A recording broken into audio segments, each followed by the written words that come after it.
ميه هي مصيرها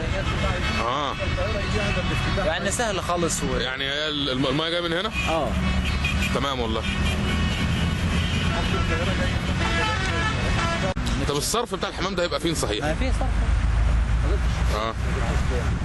دي غرفة صرف لها موصرة هيات وبننزل فيها ما فيش يعني. يعني دي اصلا غرفة صرف. ده صرف مجاري بتاع الصحي بتاع المدينة سهلة. انت اللي مسؤول عن بناء الحمامات؟ مسؤول عنها ازاي بقى؟ لا اي حاجة. طيب انتوا يعني ليه فكرة ان انت تبني حمام هنا طرقت في خيالك يعني؟ والله فك كرب لكل مسلم. تمام. طريق مش اكتر يعني، مش عشان هنا يعني. تمام. بس يعني دي هتبقى خدمة عامة سواء للاعتصام او غير الاعتصام؟ وقريب لي مسجد ان شاء الله. تمام باذن الله. ان شاء الله باذن الله. وهنسميه مسجد حازم ابو اسماعيل.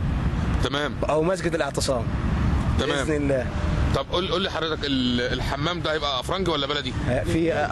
في 8 بلدي و2 افرنجي. وبالنسبه للجامع هيبقى مكانه فين ان شاء الله؟ مسجد هناك في جنب الدره الميضه الثانيه. هيبقى جنب الناحيه الثانيه يعني. ان شاء الله باذن الله. تمام جدا. طب ده هيخلص امتى الحمام ده ان شاء الله؟ باذن الله اليوم باذن الله يكون خالص. يكون خلص خلاص كده. مبسوط عشان بقى في الاعتصام حمام؟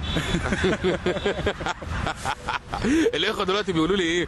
ان الحمام ده ان شاء الله مكمل بعد الاعتصام حتى لخدمه الطريق الناس المسافره، يعني الحمام دوت مش بس على قد الاعتصام يعني. ربنا ييسر الحال، ربنا ييسر الحال ويستمر.